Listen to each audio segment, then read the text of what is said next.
Hi there, how you doing? I'm here again with another tutorial for Twinmotion, of course, rendering this scene modeled in SketchUp, not by me. I just downloaded the entire scene. I just deleted some elements and then, of course, replaced them in Twinmotion with my assets, some plants, some burger, some beer, and some flowers, and so on. And of course, I already insert all the materials, but as you can see at the moment, I have the kitchen, of course, white as well for the floor. Not because I didn't want to, but because I have some tips for you. Today, again, Lumen rendering, but I will, let's say, render the same image, the same scene, both with Lumen, of course, and Path Tracer, so we can see differences between them. So, my logic of usage of Twinmotion is, of course, a logical way led by the bottom icons here. So I just import the 3D model, exporting from SketchUp this way in a datasmith file, but you can use, of course, the format you prefer. Then, of course, applying all the materials and inserting all the 3D models from your library, from your 3D models, Twinmotion library, Megascan, and so on. I suggest you, of course, to increase your user library with all the 3D models you find in the web when you download a 3D model, an entire scene, or everything. Let's have maybe an example here with the chairs that are, I think, the most common element you can use in your scenes. And as you can see here, I have tons of chairs that can be, of course, imported in my scene. They are all characterized with materials, so I can of course change all the materials, and it just cost me, I think, 3 seconds to not 3 seconds, but a couple of seconds just modifying anything I want. And of course, my library helped me with all my projects to be faster, of course. I'd like to take just 20 seconds, I promise, to inform you that I'm creating the Twinmotion Masterclass learning portal, where I will guide you through the fantastic world of Twinmotion, whether you're a beginner or an expert. Click on the link in the description of this video to stay updated on all the news and secure an exclusive discount at launch. Register now using your email. Thank you so much for the support and enjoy the video. After all the materials and the 3D models from the library, of course, the next step is to create new materials. And here are the tips I want to give you today. I'm creating 2 materials, of course, for the floor and for the kitchen. Let's start from here. Polyven is a free texture download site where you can find a lot of beautiful materials, let's say textures. And I can filter my search by wood because I want my flooring to be a parquet, like maybe this one. Okay. And of course, I'm downloading the diffuse, this placement now, normal, rough, and AO. So these materials, maybe putting here. Oh well, this normal is not so relevant, but let's save it too. The rough, and of course the AO. And as I'm here, I can use, of course, Ambient CG. That is another great website where you can find a lot of materials and textures, not only materials, but also 3Ds, HDRI, and so on. And from here, I'm searching for wood for the kitchen. maybe this one. This one is really beautiful. And here I'm downloading the 2K zip file and taking it where it is. Oh, so this one. Okay, let me just save it here with some color displacement. Just taking all the textures here, and then of course back in Twinmotion. I can of course use these materials, but creating new materials, it's just something I can of course do. Then for the floor, I can of course import the diffuse texture that I already downloaded. So here, but maybe let me just change my engine so I can of course see the quality of these textures. So with this material in particular, I can maybe let him a little bit darker. Okay. UV, let me just scale it down a little bit. It's too big for me.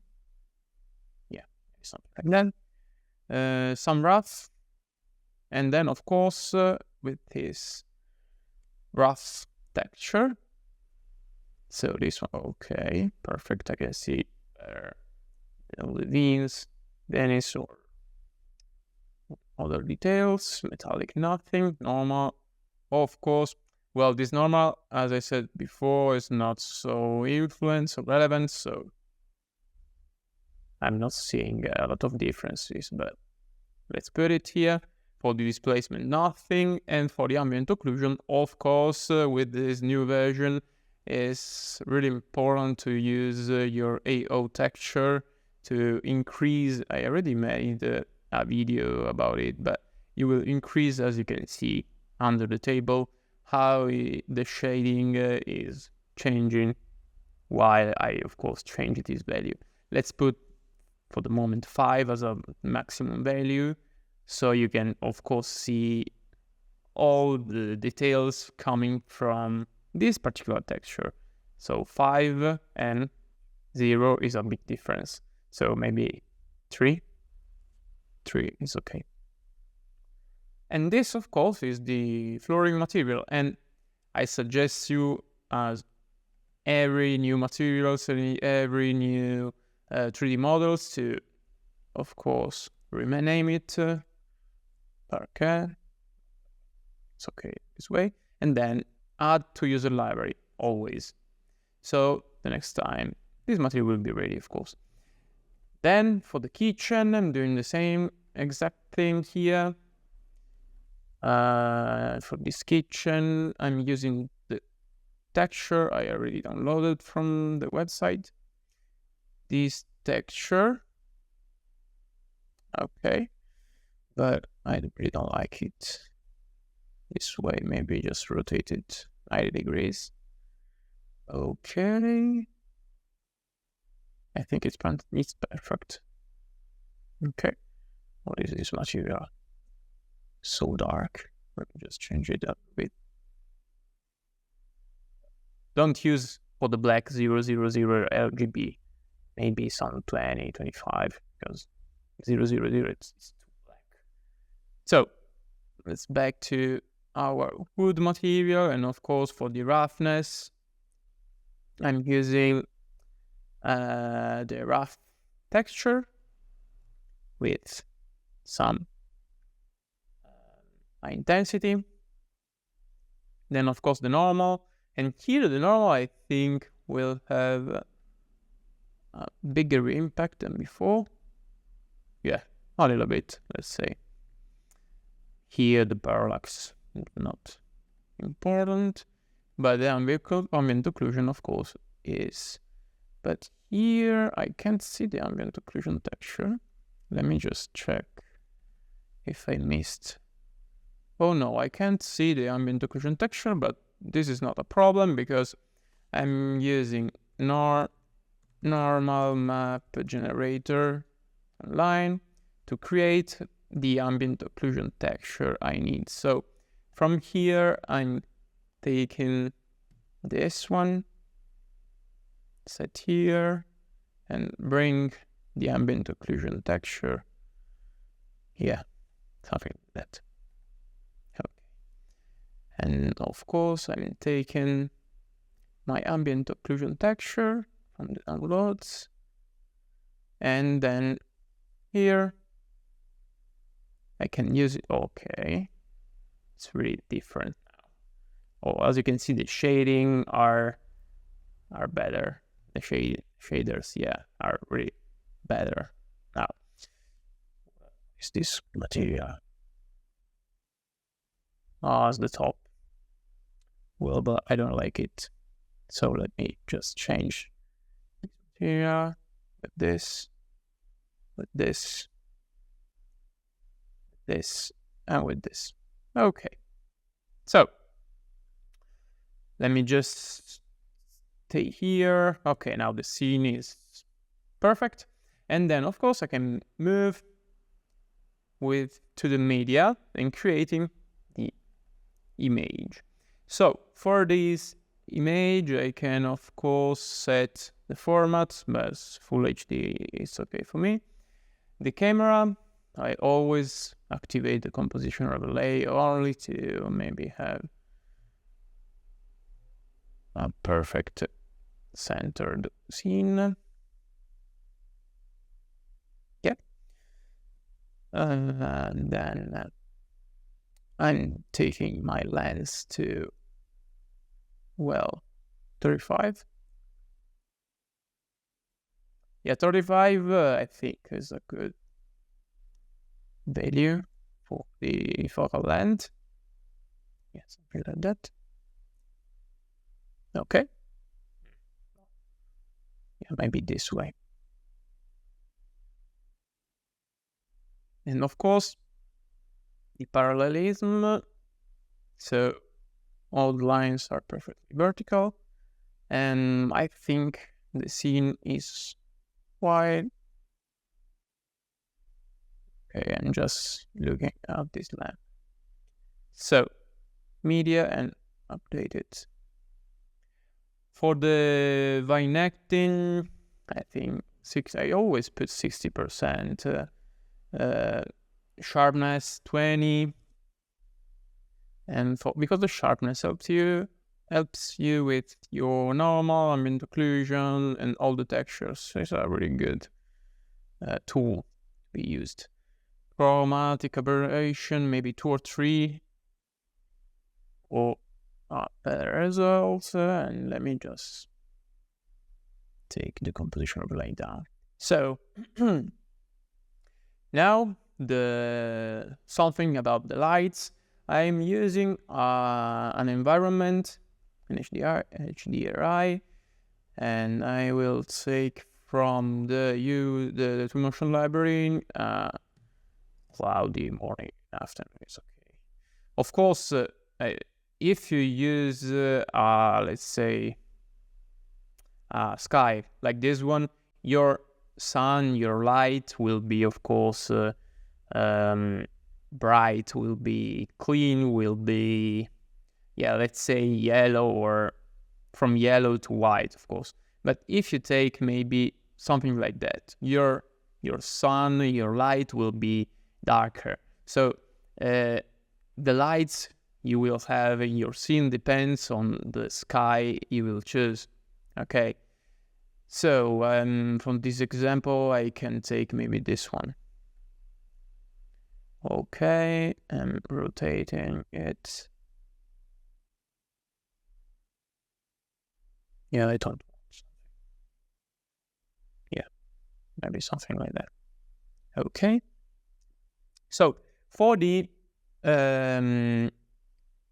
lumen, you can, if you don't see the outside the window, the sky, you can of course increase your HDRI value, of course the intensity, because it will bring to your scene some, to your image some some brightness, but at the moment I'm just letting this value not too high, because of course in the camera, in the exposure value, I will boost my shadow, and as you can see, my view will change. And of course the same thing for highlight reduction.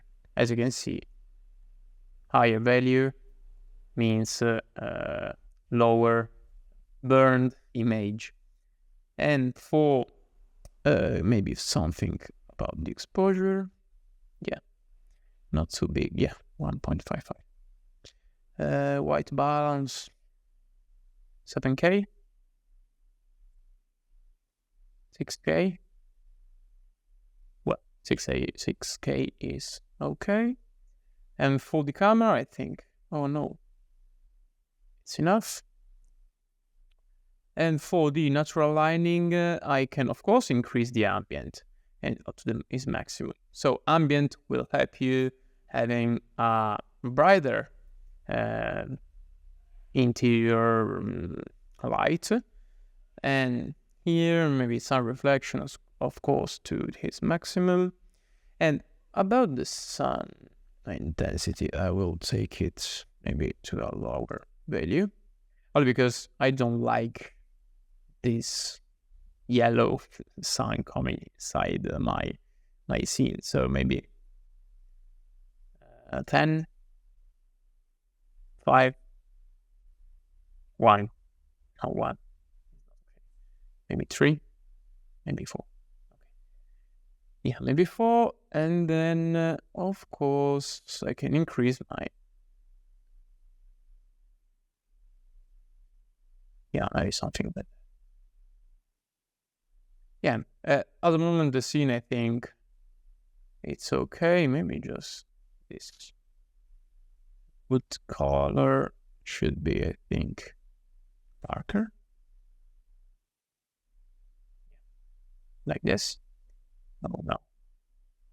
And then of course the effects for the contrast value, as for the saturation, I like more saturated images, or something like that.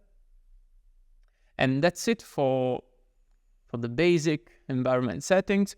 And you just don't have to worry about how the shadows are affecting the chairs, for example, or the table, because the final rendering, of course, will be different from this image. Let me just check I'm recording. Okay, perfect.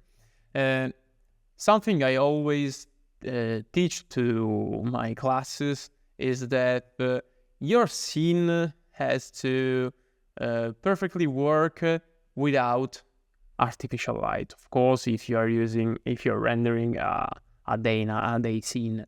So, for example, this scene at the moment is working perfectly. Then I can add some lights. So about the lights, let me just, of course, I have some lamps here, and I can take from my model browser another container, lights.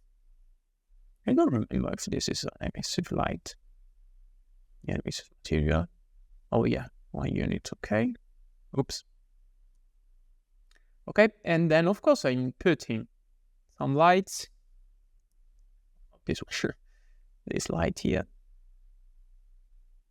Let me just positioning it perfectly. Okay. And creating, of course, some instances. And then taking, let me just set this container as active. And again, creating some instances for these lamps, and for this last one. Okay. And for this lamp, I will use a different spotlight, not the same instances as the others, because this is kind of different. and we have a different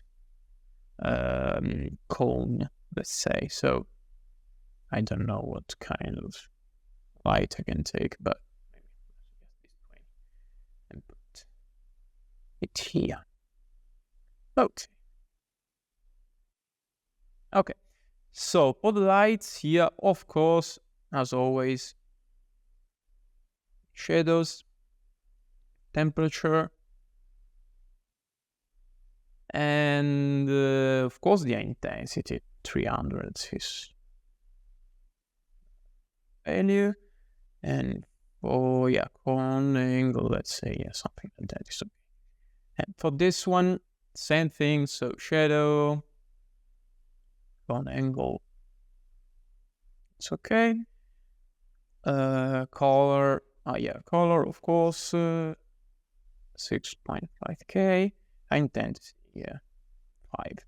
But let me just take this, okay, and see what's happening here. So just the containers are really important, because you can always check what's happening to your scene, for this example, with and without lights. And of course here these lights have got some high value, so decrease it. But the worst, I think, is maybe just 1.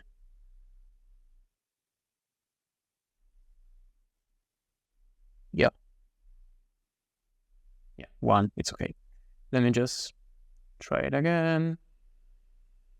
Okay, so as you can see, the scene is perfectly working without lights, but of course with lights is completely different thing. And here my rendering, of course, is kind of finished.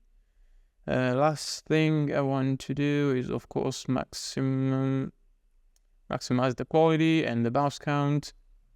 For the others, it's okay this way. And then, of course, creating the final render. So maybe using a 4K format, just because it's more 4K is more detailed than, of course, the full HD. So, of course, quitting media mode and then exporting my image with Lumen. And of course, I cut this video. So I'm here again. Let's see rendering stats. So this 4K render has been rendered in 36 seconds. And the result is this. Yeah, for a 36 seconds render is a really good result, in my opinion, of course. I hope you like it too. Yeah, maybe I could have added some details here and maybe some decals outside, but at the moment I think it's a good render. And as I promised, the same image rendered in, of course, the path tracer mode. So I'm duplicating it, renaming it image to PT, and in this image, the positive thing is that once you've done Lumen environment settings, you can of course create your rendering with path tracer in a kind of similar way. And I don't know why I don't it. I have such a pink, and okay, maybe it was only my graphic card that was I don't know, going crazy. But as you can see, the scene is kind of already set. But let me just modify something in particular about the natural lighting and the sun intensity, because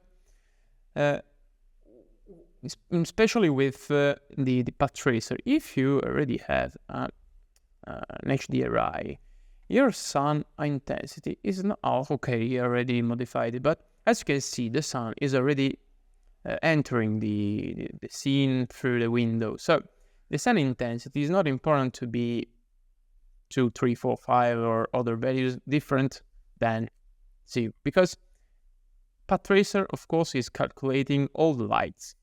And here, if I put maybe 4, was 4 the value as before. When I put 4 as a value, as you can see, the sun is not realistic. So 0, I think, is perfect. I don't know why these walls are this purple, but let's say my graphic card is going crazy. And the other thing, of course, I can increase is the, let me just check this thing, because maybe something there about the HDRIs. Let me just increase it. I don't know. In Italy, we say boh, or just something like that. What's happening? And maybe changing some ambient to, I always try to maximize it, because ambient helps a lot with your rendering. I'm not very sure about what's happening if real, but let's take it as good. And for the settings, I think it's okay. We don't have to change anything. I think the lights are perfect. And yeah, the effects are good. The 4K image is okay. Yeah, the medium, let's say quality, it's okay only to have a little trial, a little test, let's say. So, and let me just quit media mode and export the path tracer image again here and stop the video. So again, I'm here. This time my medium quality rendering with path tracer has been rendered in 57 seconds, and here is the result with the path tracer, medium quality. So this is the Lumen engine rendering, and this is the path tracer here. They are kind similar. Yeah, maybe, okay, I have to change something about this lamp in the path tracer mode, and this is a tip not a lot of people know about, but maybe also some contrast here with the path tracer. Of course, path tracer and Lumen are quite different in each other, but yeah, Lumen is not a bad decision, I think. So, last thing I want to change is about the ES light, and no, I don't have this value here. Okay, no, I have it. So the radius. This is really a strange thing from Twinmotion, because if you click on a spotlight or a lamp or a light in general, you see under the shadow menu only the enable and volumetric shadows button. But as you click on the path tracer, you will see also the radius. And here, of course, my radius are really important, because I don't want that specific difference from the light and the shadow, of course. And here I can put maybe a value of 20. Let me just see once the medium quality is finished. Oh, it's completely different now. And as the final render, I can maybe increase the contrast to 50. And